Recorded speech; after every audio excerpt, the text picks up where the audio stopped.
Everyone, hi, welcome to the Veronica Bain Show. How you guys doing?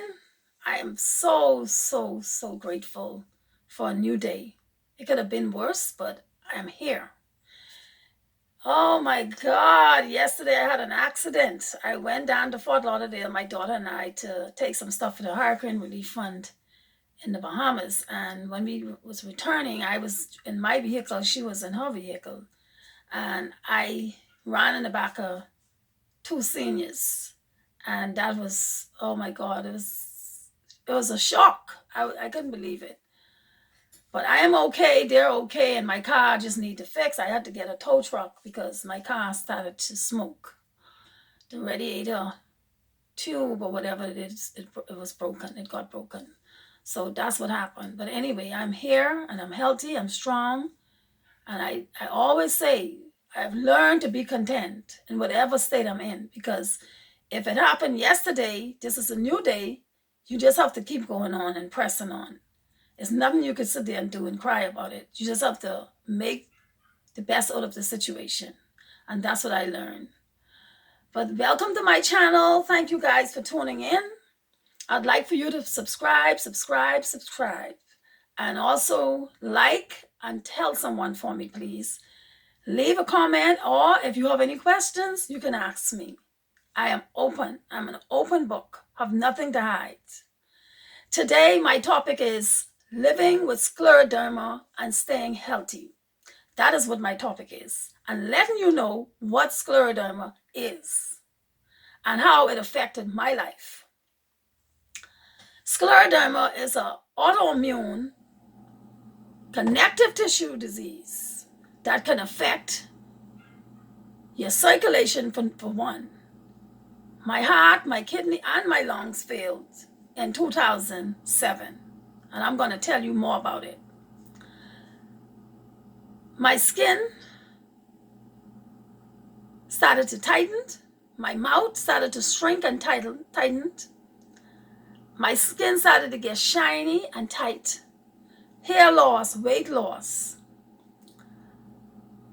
pulmonary problems, circulation problems. I worked as a cocktail waitress at this time in Las Vegas, and this was around 2006, around March, I'd say, when this happened. I had just received outpatient bunion removal surgery, and my toes, the other three toes were broken, and I had a boot on there. And I was told later on down that maybe this is what has triggered the scleroderma, a disease that no doctors at the time could tell you what it was on anything. And maybe they would look at you and could kind of tell you what they think's going on. But the disease started with my hands. Like my hands started to tighten and deteriorate and deform. And I was in so much pain. I mean, excruciating pain. And then the next thing was I was fatigued all the time. And I worked as a cocktail waitress. So before all of this happened, I was living my life and just enjoying life and making money and just having the best time of my life. And then all of a sudden, boom, this happened. I was dealt this card. And you don't know what's going to happen to you until it really happens. And then you have to face the music. And that's what I had to do. So I continued to go to doctors. I went to a hand specialist first, and then I went to a skin doctor, and then eventually I decided to go to a heart doctor, and then next it was a rheumatologist, and every primary doctor I would go to, I probably tried like 3 or 4 at this time. They said, you need to go here, you need to go there, but they couldn't tell what was wrong. But one rheumatologist kind of suggested it. He was kind of, skeptical, but he wasn't sure. He was saying it was lupus or something else, but he just wasn't sure. So he said, I don't know. He was honest. A lot of them were just honest. And I think I hit the 11th or 12th doctor until I was told I had scleroderma. And at this time, this was a Chinese doctor, and it was that same year of 2006. On my birthday, I was given that devastating news, which left me in denial. I was in denial for a very long time. So all of this symptoms from March up until October 17th on my birthday, I was going through this. I was suffering. I mean, suffering. I couldn't believe this. Like, no doctors could tell me what was wrong. Could you imagine that? For you to be experiencing these symptoms and no doctors could tell you. No doctors. My pressure was high through the roof. All they could do is give me medication to treat the symptoms, but they couldn't find the problem. Now that was something. Oh my God. And when I was given that news, I went to my friend Rocky and I said, Rocky, girl, this is that. I told her what the disease was because at that time I could hardly pronounce it properly. And the doctor had an accent. I had one. He couldn't pronounce it properly, but he knew exactly what he was talking about. Because he looked at me and could tell from how I looked. Because the blood work was not telling him anything. None of the doctors were. Because I got so much blood works. Oh my God, I couldn't believe it. And nothing told me or told them anything relating to what I was going through. And those were some of the symptoms. Just to name a few. I mean, I had so many symptoms. My mouth was tight. I could hardly swallow properly. My esophagus was closing on me. Breathing problems. But after all this was diagnosed, that was October 17, and around, I'd say, the end of, or before Thanksgiving, November that same year, I ended up in the hospital. I called my cousin Gayleen. I said, girl, I cannot breathe. It was just horrible. Nobody want to have a breathing problem because that's not a good feeling. And I ended up driving myself right to the hospital, which was maybe 3 minutes away from my house at the time. And when I got there, I was still in denial. I didn't tell the doctors of anything that what the rheumatologist already confirmed. I didn't want to say it. I just was in denial. And I kept putting on a full face. And the boot was on my foot from the surgery, the bunion removal and toe. I just went ahead, just living my life. After I was discharged, I ended up going back to work the end of January, hopping, because my foot was still killing me. And this disease can stiffen you. And I'll have to stretch and do different things in order to stay right. Because during the day, I just felt all crippled up, all tightened. And I had to just stretch, and I had to learn things as I go to take care of myself. And as time went on, I went downhill rather quickly, still in denial. I had friends to the hotel where I worked who was on my side and just helped me along the way, massaging my hand. Gabby, I thank you. Dora, thank you for the Pilates classes. I mean, everybody did so much and they kept me laughing. Elena, oh my God, I love everybody.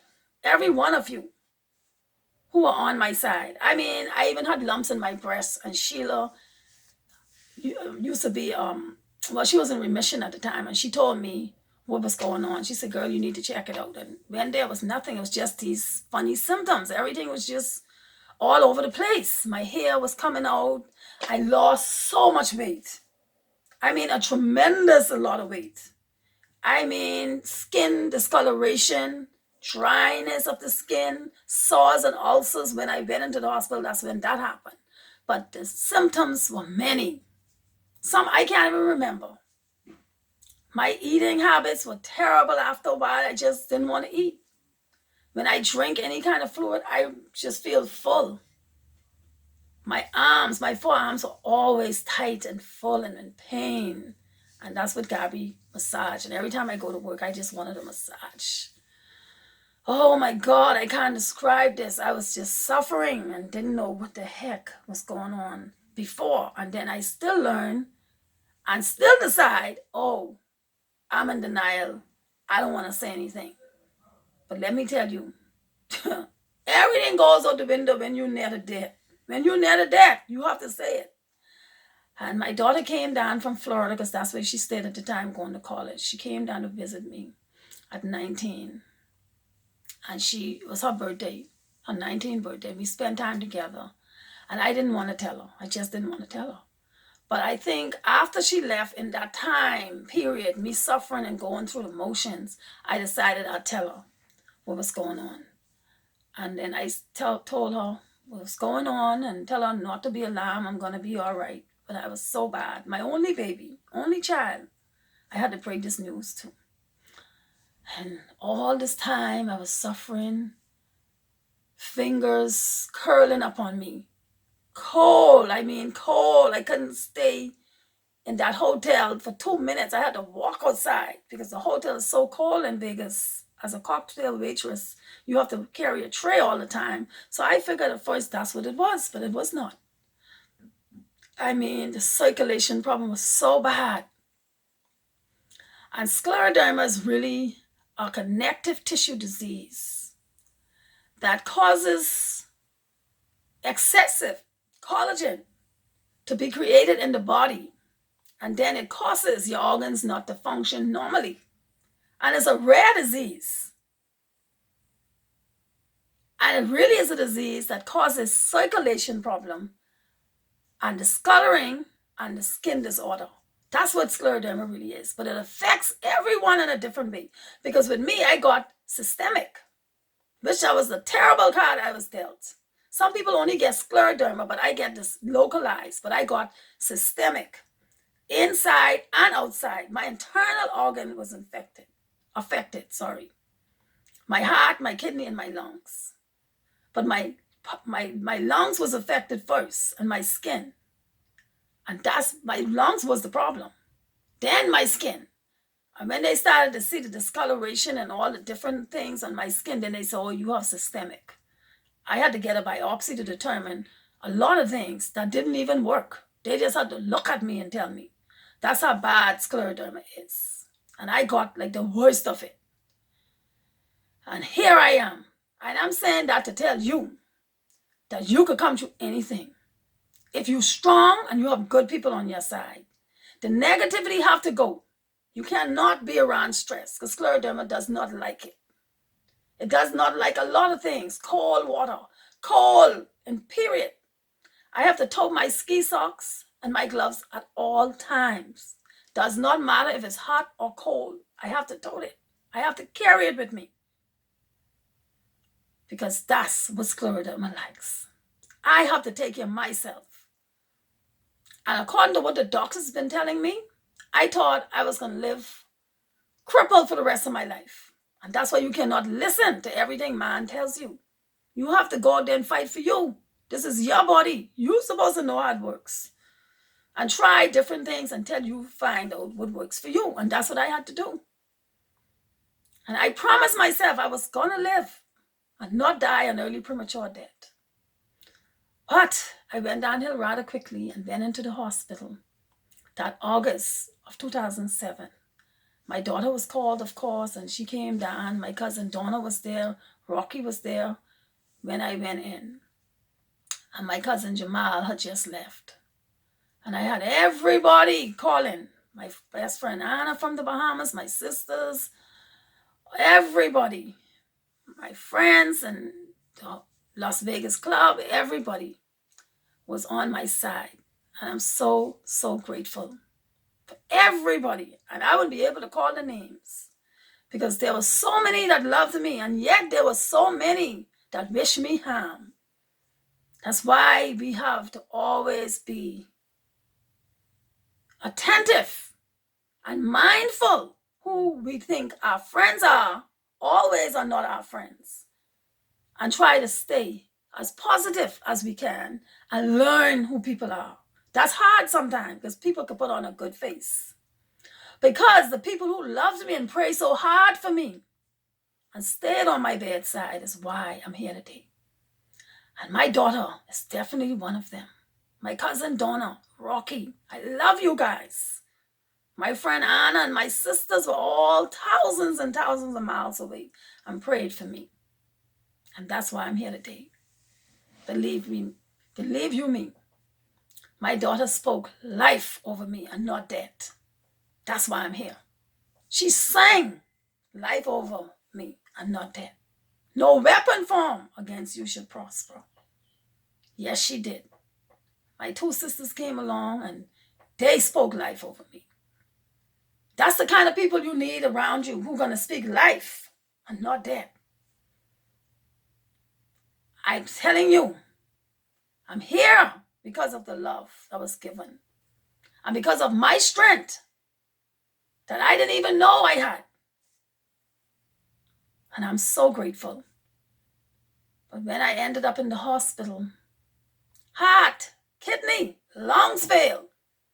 And Rocky recognized me lying there, dead, because she went to get a warm rag to put over my cold face.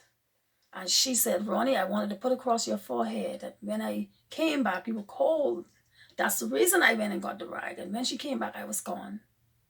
Gone. The doctors gave up on me. There's no turning back. There's nothing we could do. No treatment, no cure. So they gave up on me.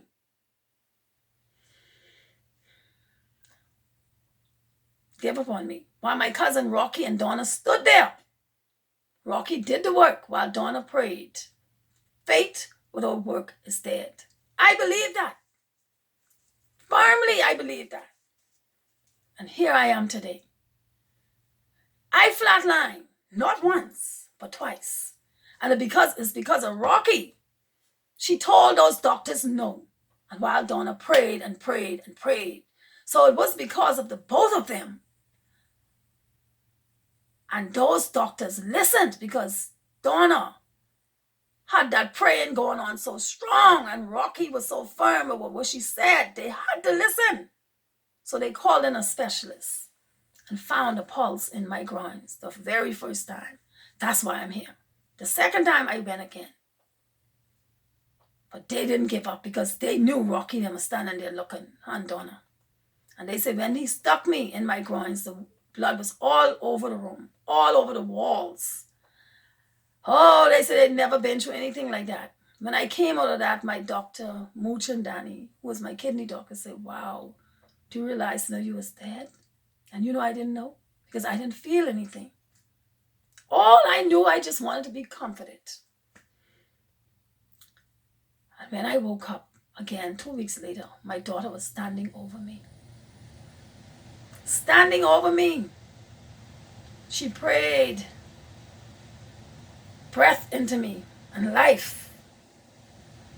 She said, God, give my mother a second chance. As well as my cousin Donna prayed so hard for God to give me a second chance. And when I came out of all of that, I made it up in my mind that I am not going to let no scleroderma consume me. Through all of my adversities, I'm standing here today. I say no scleroderma is going to consume me. I'm going to live my life like I didn't have no scleroderma, like I was not on dialysis.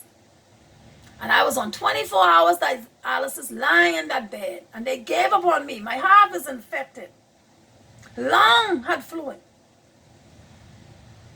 And then they admitted me into a nursing home. But while I was in the hospital, I was lying in a hospice state. Gave up on me. After trying everything they could and nothing happened. All they was doing was treating the symptoms. I end up in the nursing home, and I was like, I don't want to be in here. I couldn't speak. I was just learning to walk and learning to talk again and eat properly and drink. I was learning to do all of this stuff again. Everything I drank had to be thickened. Everything I ate had to be through a tube. I was down to 76 pounds, I think it was. Pale. My whole life had changed from one point to another, that quick second. You do not know what's going on in your body. So don't judge another person. Don't bring somebody else down. Don't do it because you don't know what you're going to face and how strong you're going to be and be able to go through what I went through. And I'm so grateful that God gave me the strength that I have. And later on, I moved to Florida and I said, you know what? I'm going to write a book. I'm going to get a kidney transplant. I said everything what is happening right now. I wrote 2 books. One is still being edited. And one is called My Daily Life, Back to Life, The Miracle of Life in Me. And the back here of this book, let me tell you what it says, and I'm going to turn it around. Prayers without work is dead. I'll never forget that. You must do the work and not let this book collect dust. You see how big my face was here? When I came out of the hospital, I was on dialysis, still retaining fluids. And that is a dialysis face. Still retaining fluids. I had to cut my hair because my hair came out tinning. My mouth was tightened. Tightened. I couldn't even brush my teeth. I had to get a special toothbrush. That's how bad scleroderma is. Tightens your body. Makes you tight everything, every part of your organs. Hardened and tightened. And I said, I have to do something about this. I must. And I did my work. I received a kidney transplant. I wrote my daily life. And shortly after I wrote the other book, but I just never had a chance to get it edited, I went back to school because I said, these hands is going to work properly again. They're going to be strong. And I went and did massage therapy just for these hands to work. And they're strong as ever. One night I was sleeping and I had this exposed to the cold, and look what happened. Scleroderma is no joke. Ask me and I'll tell you some more. I just can't say all of it right now. I'm just not remembering everything right now. But if you ask me, I'd say, oh yeah, that happened to me. Maybe. Because scleroderma happens to people in different ways. So everybody experiences different things. But I experienced a lot. And after school and transplant, look at me. Look at me. I did Goombay Splash last year, and this is my second annual Goombay Splash, which is coming up November 9th, 2019. So from 2007, let's go back to 2006, because that's when I was diagnosed and I was suffering the most. And then from 2006 to right now, this is what I've achieved. And I am so proud and I'm so grateful and thankful. Although all the naysayers was around me and talk about me, instead of they pray for me, some of them talked about me and say, I have AIDS. Not HIV, but AIDS. At least if I had AIDS, I could have been able to be treated. Because you can treat AIDS. You can't treat scleroderma. You just have to learn yourself and take it yourself. And that's what I had to do. And I'm so grateful for those naysayers, because that's why I'm here today.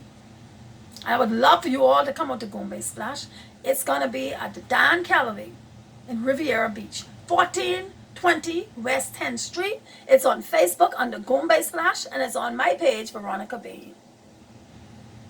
I am grateful because I'm going to see a new birthday, October 17. God's going to give me life, just like how He gave it to me back then. He gave me that testimony. It was only a test so I could give you a testimony from where I've been and where I'm at right now. He made me a victory and not a victor. And all the pain I went through, He turned them into purpose. I had to work and work to turn my pain into purpose so I could tell you what I've been through.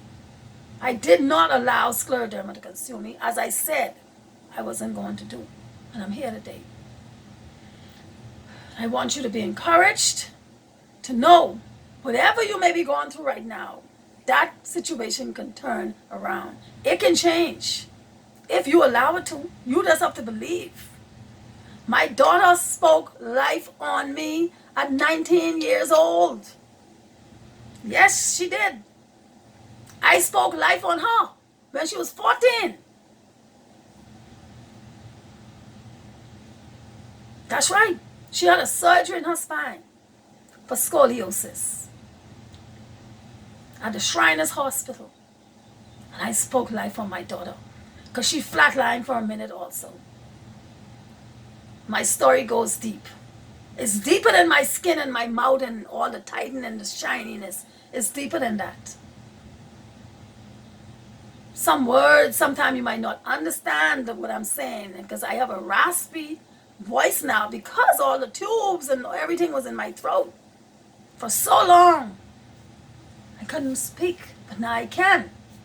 And that's why sometimes I have to go a little slow so you can understand me. Scleroderma came to kill me, but I told scleroderma no. I am not ready because God ain't ready for me yet. This disease is a mystery, and they're still in research to find out where it came from and what it can be treated by the last time I checked. Very rare. Very, very rare. So I want you to always pray for me. And only the ones I want to pray for me is the ones who are positive and not negative. I don't want no negativity. I want people who believe in the high power, in God of all our salvation, a good power, our creator. That's who I want you to pray for me through. I don't want you to pray for me through no evil spirits. I can't do it. Don't pray for me if you're not going to be honest about it and mean it. Because I don't need that kind of prayers. I rebuke that. I want positive energy around me because that's what scleroderma loves. I don't like stress at all. Yes, Gombe Splash is a lot of stress. Yes. But I try to balance every day. Just like I balance my meals. I try to balance my life. I have to. And when I cook, I try to cook for most part of season for life. Great seasoning.